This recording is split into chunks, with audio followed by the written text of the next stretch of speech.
കഴിഞ്ഞ 12-ാം തീയതി ഡിസംബർ 12-ാം തീയതി വാഴക്കാട് പോലീസ് സ്റ്റേഷൻ പരിധിയിൽ നിന്ന് മിസ്സായിട്ടുള്ള അസാം സ്വദേശിയായിട്ടുള്ള സജറുൾ എന്ന കുട്ടി, 12 വയസ്സുകാരനായിട്ടുള്ള കുട്ടിയുടെ മിസ്സിംഗ് കേസിൻ്റെ അന്വേഷണ പുരോഗതി വിലയിരുത്താനാണ് ഞാനിവിടെ വന്നത്. ഇത് ഏതാണ്ട് 8 ദിവസത്തോളം വൈകിയാണ് ഈ കുട്ടി മിസ്സിംഗ് ആയിട്ടുള്ള വിവരം കുട്ടിയുടെ അമ്മയും അമ്മയോടൊപ്പമുള്ള വ്യക്തിയും നമ്മളെ അറിയിച്ചിരിക്കുന്നത്. അതിൽ അന്വേഷണം ആരംഭിച്ചു. അതിൽ ഒരു special investigation team ASP Kondotty Shri കാർത്തിക്കിൻ്റെ നേതൃത്വത്തിൽ ഒരു സ്പെഷ്യൽ ഇൻവെസ്റ്റിഗേഷൻ ടീം അന്വേഷണം തുറന്നുകൊണ്ടിരിക്കുകയാണ്. ഇതുവരേക്കും നമ്മൾ ഇതുമായിട്ട് ബന്ധപ്പെട്ട് CCTV ക്യാമറകൾ കേന്ദ്രീകരിച്ചും, കൂടാതെ കുട്ടി പോകാൻ സാധ്യതയുള്ള സ്ഥലങ്ങളും കുട്ടിയുടെ റിലേറ്റീവ്സ് വർക്ക് ചെയ്യുന്ന സ്ഥലങ്ങളും എല്ലാം കേന്ദ്രീകരിച്ചും, മറ്റ് അന്യസംസ്ഥാന തൊഴിലാളികളുടെ അവർ വർക്ക് ചെയ്യുന്ന സ്ഥലങ്ങളും അതുപോലെ അവരുടെ താമസ സ്ഥലങ്ങളും എല്ലാം കേന്ദ്രീകരിച്ച് അന്വേഷണങ്ങൾ നടത്തിയിട്ടുണ്ട്. അന്വേഷണം പുരോഗമിച്ചുകൊണ്ടിരിക്കുകയാണ്. ഇതുവരേക്കും നമുക്ക് കുട്ടിയിലേക്ക് എത്താനായിട്ടുള്ള ഡീറ്റെയിൽസിലേക്ക്, അന്വേഷണത്തിലേക്ക് എത്താനായിട്ട് കഴിഞ്ഞിട്ടില്ല. നമ്മൾ വരും ദിവസങ്ങളിൽ ഇതിൻ്റെ അന്വേഷണം ഊർജിതമാക്കുന്നുണ്ട്.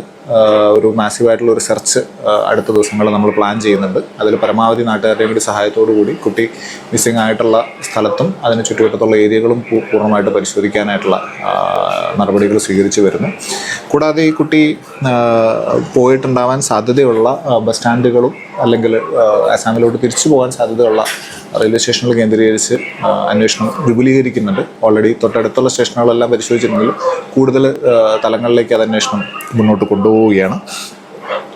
ഇത് കൂടാതെ നമ്മൾ നമ്മുടെ നാട്ടുകാരോട് അഭ്യർത്ഥിക്കാനുള്ളത്, ഈ കുട്ടിയുടെ ഫോട്ടോഗ്രാഫും ഡീറ്റെയിൽസും ഈ വാർത്തയോടൊപ്പം തന്നെ ഞങ്ങൾ ഷെയർ ചെയ്യുന്നുണ്ട്.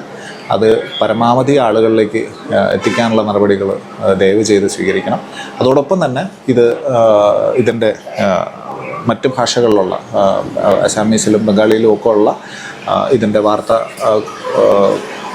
വാർത്ത ഡീറ്റെയിൽസ് നമ്മൾ ഷെയർ ചെയ്യുന്നുണ്ട്. അതും പരമാവധി അന്യസംസ്ഥാന തൊഴിലാളികളുടെ ഗ്രൂപ്പുകളിലേക്കും സ്റ്റേഷനുകളിലേക്കും മറ്റും ഷെയർ ചെയ്യാനായിട്ട് ഞങ്ങൾ അഭ്യർത്ഥിക്കുകയാണ്. കുട്ടിയെ ഏതെല്ലാം മേഖലയിലേക്ക് കുട്ടി പോകാനൊരു സാധ്യതയായിട്ട് കുട്ടി ഒരു കാഷ്വൽ ലേബർ, ഇവർ ഫാമിലി എന്ന് പറയുന്ന ഒരു കാഷ്വൽ ലേബർ, ഒരു സ്ക്രാപ്പ് കാഷ്വൽ ലേബർ ഫാമിലിയിൽ അങ്ങനെ ചെയ്യുന്ന കൂട്ടത്തിലാണ്. കുട്ടിയും ഇടയ്ക്കിടെ അവരോടൊപ്പം പോയി ജോലി ചെയ്യാറുണ്ടെന്നുള്ളതാണ് മനസ്സിലാവുന്നത്.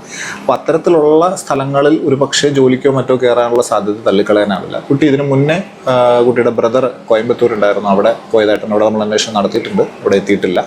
ഇതിനു മുന്നേ തൃശ്ശൂർ കുറച്ചു കാലം ഫാമിലിയോടൊപ്പം അമ്മയോടൊപ്പം ഉണ്ടായിരുന്നതായിട്ട് പറയുന്നുണ്ട്. അവിടെയും നമ്മൾ അന്വേഷണം ടീം അന്വേഷിച്ചിരുന്നു, അവിടെയും എത്തിയിട്ടില്ല. അപ്പോൾ ഏതെങ്കിലും തലത്തിൽ ഒരു ജോലിയിലോ മറ്റോ ഏർപ്പെടാനുള്ള സാധ്യത നമ്മൾ തള്ളിക്കളയുന്നില്ല. അതോടൊപ്പം തന്നെ കുട്ടിക്ക് ഏതെങ്കിലും രീതിയിലുള്ള അപകടം സംഭവിച്ചിട്ടുണ്ടാവാം എന്നുള്ള ജാഗ്രതയും ഞങ്ങൾ ഈ അന്വേഷണത്തിൽ പുലർത്തിയിട്ടുണ്ട്. തീർച്ചയായിട്ടും ആ ഭാഗത്തേക്ക് നമ്മൾ അന്വേഷണം കൊണ്ടുപോയിട്ടുണ്ട്. നിലവിൽ നമുക്കൊരു ക്ലൂ അതുമായിട്ട് ബന്ധപ്പെട്ടും കിട്ടിയിട്ടില്ല. കുട്ടി മിസ്സായിരിക്കാനായിട്ടുള്ളൊരു സാധ്യത, ഇറങ്ങിപ്പോകാനുള്ള സാധ്യതയാണ് കൂടുതലായിട്ട് പാരൻസിൻ്റെയും മറ്റ് കൂടെയുള്ളവരുടെയും എല്ലാവരുടെയും എന്നുള്ള ഒരു ഇൻഫർമേഷൻ മനസ്സിലാവുന്നത്.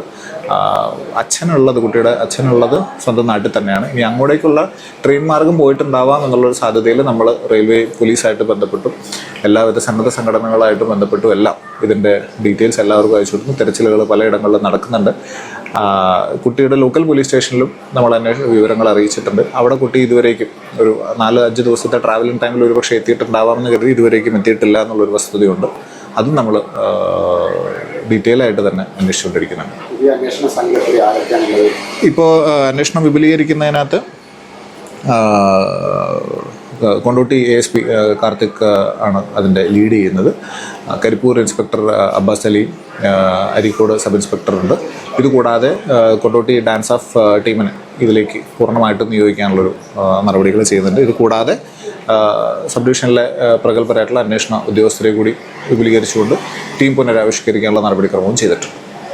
അതോടൊപ്പം തന്നെ നിലവിൽ അരീക്കോട് സ്റ്റേഷൻ പരിധിയിൽ സൗഹാൻ എന്നൊരു ഇതേ രൂപത്തിലാണ് കാണാതായിട്ട് അദ്ദേഹത്തെ ഇതേവരെ കാണാൻ കഴിഞ്ഞു, കണ്ടെത്താൻ കഴിഞ്ഞു. അതെ, 2021-2 മിസ്സിംഗ് ആയിട്ടുള്ള സൗഹാന്റെ കേസുണ്ട്. സൗഹാന്റെ കേസിന് സമാനമായിട്ടെന്ന് പറയാൻ കഴിയില്ല. സൗഹാന് ചെറിയൊരു വൈകല്യങ്ങളുടെ ഒരു ബുദ്ധിമുട്ടുകളും മറ്റുമൊക്കെ ഉണ്ടായിരുന്നു. അത് പക്ഷേ ഈ കേസിനകത്ത് ഈ കുട്ടി ആരോഗ്യവാനായിട്ടും എല്ലാ രീതിയിലും കുഴപ്പങ്ങളില്ലാത്തൊരു പോകാനുള്ള കാരണം എന്താണ് രക്ഷിതാക്കൾ? കുട്ടി അമ്മയായിട്ടുള്ളൊരു വഴക്കിൻ്റെ പുറത്ത് തന്നെയാണ് പോയിട്ടുണ്ടാവാൻ സാധ്യത എന്ന് അമ്മ പറയുന്നു. അപ്പം ഈ ഘട്ടത്തിൽ നമുക്കത് പരിപൂർണമായിട്ടും അങ്ങനെ പുറത്തേക്ക് മറ്റൊരു സ്ഥലത്തേക്ക് പോകാനുള്ളൊരു സാഹചര്യം എന്തായിരുന്നു എന്നുള്ളത് നമുക്ക് കൃത്യമായിട്ട് വെളിവായിട്ടില്ല എന്നുള്ളതാണ് വസ്തുത.